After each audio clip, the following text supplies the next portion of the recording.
बिस्मिल्लाहिर्रहमानिर्रहीम। अस्सलाम वालेकुम। फोर्थ ईयर की इंग्लिश का काफ़ी इशू चल रहा है।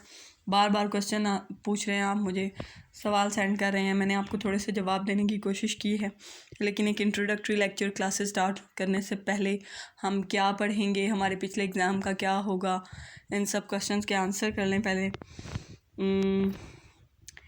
इशू क्या है हमारा? पहला इशू है हमारा कन्फ्यूजन, दूसरा भी कन्फ्यूजन है और तीसरा भी कन्फ्यूजन है। कन्फ्यूजन है, बहुत से सवाल हैं। पहली कन्फ्यूजन क्या है हमें, वो ये है कि HEC क्या कह रहा है और HED क्या कह रहा है। अब जो HEC है, जो आपका हायर एजुकेशन कमीशन है, जिसने आपको डिग्री देनी है, उसने एक बड़ा सा नोटिफिकेशन जारी कर दिया जिसमें साफ साफ लिखा है कि no students will be promoted without exam. Paper के बगैर कोई स्टूडेंट अगले क्लास में नहीं जाएगा, थर्ड ईयर या फोर्थ ईयर का। तो ये आप दिल में बिठा लें कि ये हो ही नहीं सकता कि आपके एग्ज़ाम ना हो, मतलब फर्स्ट ईयर, सेकंड ईयर या 9th-10th की तरह आप आराम से अगली क्लास में चले जाएं। तो जो स्टूडेंट बड़े खुश हो रहे हैं कि जान छूटी और अगली क्लास में गए, तो पेपर के बगैर सवाल ही नहीं पैदा होता। अब हों, 1 साल बाद हों, जब कॉलेज खुलें तब हों, ऑनलाइन हों, ऑफलाइन हों, जो भी हों, HEC कहता है कि आपको पेपर के बगैर प्रमोट नहीं करना। उधर HED ने जो आपके कॉलेज का डिपार्टमेंट है, उसने क्या कहा है, अगली क्लास स्टार्ट कर दें। उससे थर्ड ईयर के बच्चों को ये बड़ी खुशफहमी हो गई है कि शायद अब हमारा काम ख़त्म, अब हम अगली क्लास में गए। तो ऐसा नहीं है। इस कन्फ्यूजन को बिल्कुल क्लियर जहन में रख लें कि पेपर होने हैं आपके। हो सकता है, बहुत सी ऑप्शंस हैं, ऑनलाइन हो सकते हैं, ऑफलाइन हो सकते हैं। ऐसा हो सकता है कि थर्ड ईयर वालों के कंबाइन करके फोर्थ ईयर के साथ ही जब आप नेक्स्ट ईयर जाएं तब हो जाए। हो सकता है आप फोर्थ ईयर की क्लास पढ़ें और अचानक से कोई यूनिवर्सिटी आपके सर में डंडा मारे कि जी बस पेपर देने आ जाएं। हमारी यूनिवर्सिटी वैसे भी चीती यूनिवर्सिटी है, बहुत सी यूनिवर्सिटीज़ ने कुछ प्लान बना लिए हैं, हमारी यूनिवर्सिटी ने बनाया ही नहीं है। इसलिए आप टेंशन फ्री हो जाएं। अचानक से जैसे एक बार हम पढ़ रहे थे, आपसे 1-2 साल पहले की बात है, फोर्थ ईयर का पढ़ चुके थे, तो अचानक दिसंबर जनवरी में आकर एक नोटिफिकेशन आके हमारे सर में पड़ा कि जी आप थर्ड ईयर के पेपर होंगे और थर्ड ईयर में वो सिलेबस है जो हमने उस वक्त तक स्टार्ट ही नहीं किया था। चलें जी, मौजूद।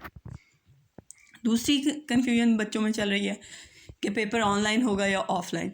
वही बात कि चीती यूनिवर्सिटी का बताया ही नहीं हुआ, लेकिन कुछ यूनिवर्सिटीज़ काम कर रही हैं। एक सीन ये है कि कॉलेजेस जनवरी तक ओपन नहीं होंगे। दूसरी, चूँकि हमारी गवर्नमेंट चीती है, अचानक से पहले हर चीज़ खुल गई जब बिल्कुल आइडिया नहीं था कि खुलेगी, तो हो सकता है 15 जुलाई से फ़ौरन बाद खुल जाए। एक नोटिफिकेशन जो है वो GC यूनिवर्सिटी फैसलाबाद का आया है कि 15 जुलाई के बाद एग्ज़ाम्स होंगे। अब वो भी कंफर्म नहीं है कि एग्ज़ाम्स होंगे। अगर तो हर चीज़ खुल जाती है, कॉलेज यूनिवर्सिटीज़ वगैरह, तो फिर आप यूँ समझें कि ऑफ़लाइन एग्ज़ाम होंगे। उम्मीद है नॉर्मल जो कन्वेंशनल तरीका था जिसमें पेपर लिए जाते थे सब्जेक्टिव टाइप, जिसकी आपने तैयारी की है, वो होंगे अगर 15 जुलाई से खुल जाते हैं। अगर 15 जुलाई से नहीं खुलते तो फिर फोर्थ ईयर वाले तो मेंटली प्रिपेयर रहें कि आपके ऑनलाइन एग्ज़ाम होंगे। थर्ड ईयर वालों का तो अभी फिर अल्लाह ही हाफिज़ है। सब्जेक्टिव वर्सेस ऑब्जेक्टिव, वही मसला आ गया। सब्जेक्टिव तरीका पुराना तरीका होगा, ओल्ड फैशन, आपको पेपर में बिठाएंगे अगर 15 जुलाई से कॉलेज स्कूल खुल जाते हैं। लेकिन ये जहन में रखें, ऐसा हो सकता है चूँकि यूनिवर्सिटीज़ इस लिहाज से बहुत सुस्त और वो यकदम उन पे बर्डन भी बहुत आ गया, क्योंकि उनकी जो रेगुलर क्लासेस हैं उनकी भी उन्होंने ऑनलाइन क्लासेस स्टार्ट करवानी है, उनके भी पेपर लेने हैं, LMS उनके काम नहीं कर रहे और आप एक एनुअल वाले अलहदा उनके गले पड़े हुए। तो इस वजह से यूनिवर्सिटीज़ पे बहुत बर्डन है। ऐसा हो सकता है कि जुलाई में ना हो, अगस्त सितंबर कभी भी ऑफलाइन पेपर हो जाए। एक और तरीका आ गया है, पंजाब यूनिवर्सिटी ने कुछ पेपर शेयर किए हैं जो मैं अभी आपको दिखाऊंगी। उन्होंने कुछ सैम्पल पेपर दिए हैं कि इस तरह से ऑनलाइन पेपर हो सकता है। तो ऑनलाइन पेपर हो सकता है, जो हमारी यूनिवर्सिटीज़ हैं अमूमन कॉमन, ये फ़ौरन से पंजाब यूनिवर्सिटी को कॉपी पेस्ट करती हैं। तो हो सकता है कि कुछ दिनों में वो कहें कि हम भी पंजाब यूनिवर्सिटी की तरह ले लेते हैं ऑनलाइन पेपर। नया पैटर्न क्या है, ज़रा आंखें खोल के देखें।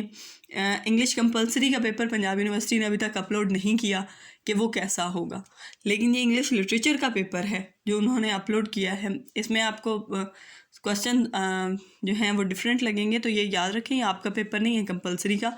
ये लिटरेचर वाले जिन्होंने ऑप्ट किया हुआ है इंग्लिश लिटरेचर 100 नंबर का, ये उनका पेपर है। अब ज़रा गौर से अगर नज़र आ रहा है तो इसको देख लें।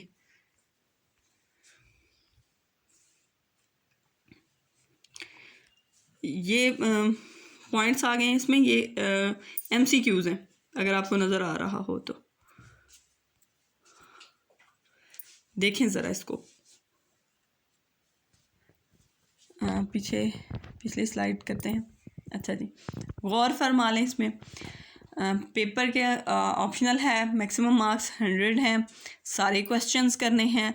ये बहुत टेंशन वाली बात है क्योंकि MCQs में आपके पास ऑप्शन नहीं होता, जबकि हम जो सब्जेक्टिव पुराना ओल्ड पैटर्न पेपर कर रहे हैं तैयारी जो बच्चों ने की हुई है उसमें हम बहुत सा सिलेबस छोड़ देते हैं और टेक्स्ट तो बच्चे पढ़ते ही नहीं। गो कि मैं बहुत कोशिश करती हूँ कि बच्चे टेक्स्ट पढ़ें, लेकिन बच्चे छोड़ देते हैं। तो ये इस पेपर में छोड़ने की गुंजाइश नहीं है। सारे क्वेश्चन मस्ट होंगे। दूसरे MCQs होंगे तो वो बहुत सी ऐसी चीज़ों पे फोकस होंगे जिन पे सब्जेक्टिव की तैयारी करते हुए आपने सोचा ही कभी नहीं। ये क्वेश्चन है, ज़रा क्वेश्चन देखेंगे कि आपने ये पढ़ा नहीं। आर्टिक of the correct synonyms of the following underlined words from the novel the mayor of Casterbridge.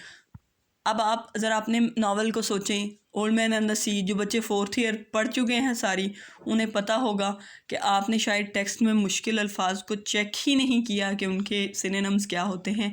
2nd year pattern पे ये पेपर आया है। जैसे 2nd ईयर में आप पढ़ते थे, मिस्टर चिप्स वाला नावल आपने पढ़ा था, उस पैटर्न पे उसका जो ऑब्जेक्टिव वाला पोर्शन था उसके पैटर्न पे ही आया है। सेकेंड क्वेश्चन है the history Susanna Henchard's adventure in the interim can be told in 2 or 3 sentences. आगे 4 ऑप्शन दिए हैं। थर्ड है Elizabeth encumbered with no recollection as her mother was regarded him with nothing more than keen curiosity. अच्छा जी, वही बात, text oriented है, text पढ़ा होगा तो आएगा। आपने जिस पेपर पैटर्न पे तैयारी की थी, 4th ईयर वालों के लिए टेंशन की बात है क्योंकि 3rd ईयर वालों के पास अभी मार्जिन है, हो सकता है कंबाइन हो जाएं और इनको नेक्स्ट ईयर पेपर देना पड़े और वही सब्जेक्टिव हो या ऑब्जेक्टिव भी हो, तब भी उनके पास टाइम है। आपके पास 4th ईयर वालों के पास टाइम नहीं है अगर आप दोबारा से टेक्स्ट पढ़ना चाहते हैं और कोई पता नहीं है कि सब्जेक्टिव आएगा या ऑब्जेक्टिव आएगा। तो उसके लिए बेहतर तरीका, ज़हनी तौर पे तैयार रहें, वापस अपने रीबूट करें सिस्टम को और वापस उसी 2nd ईयर के पेपर पैटर्न पे जाएं जिसमें हम एक एक वर्ड पढ़ते थे, एक एक चीज़ पढ़ते थे और फिर उसको सब्जेक्टिव और ऑब्जेक्टिव दोनों तरीक़ों से तैयार रखते थे।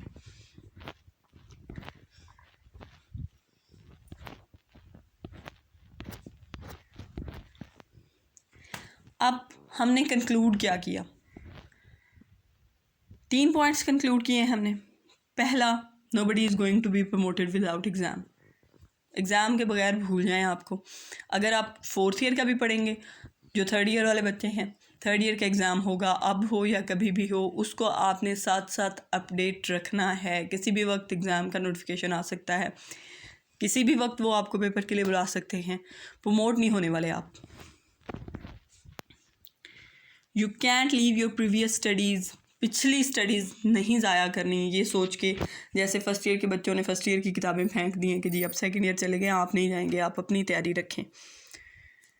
अब चूँकि ऑनलाइन ऑफलाइन का इशू चल रहा है तो हम क्या स्टडी करेंगे? हम टेक्स्ट ओरिएंटेड स्टडी करेंगे जब तक यूनिवर्सिटी हमें प्रोसीजर क्लैरिफाई नहीं कर देती।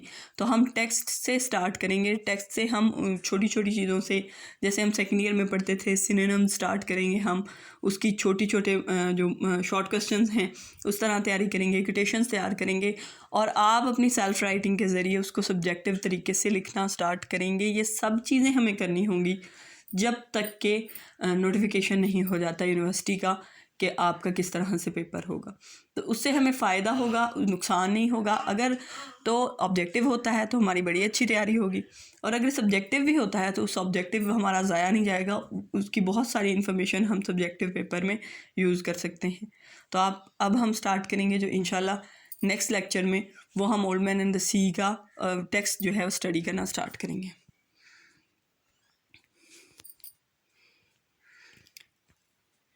आज के लिए इतना ही। नेक्स्ट हम नेक्स्ट लेक्चर में बात करेंगे, तो इसलिए जो भी आपके क्वेश्चंस हैं वो आप क्वेश्चन मुझसे पूछ सकते हैं। अभी अगर आपको कोई कन्फ्यूजन है नेक्स्ट स्टार्ट करने से पहले, तो आप वो सारे क्वेश्चन मुझे सेंड करेंगे ताकि मैं आपको नेक्स्ट वीडियो में उन क्वेश्चंस का आंसर कर सकूं। और जो है ओल्ड मैन एंड द सी, वो हम जब तक हम खुद मेंटली क्लियर नहीं होंगे तब तक हम स्टार्ट नहीं करेंगे। अगर आपके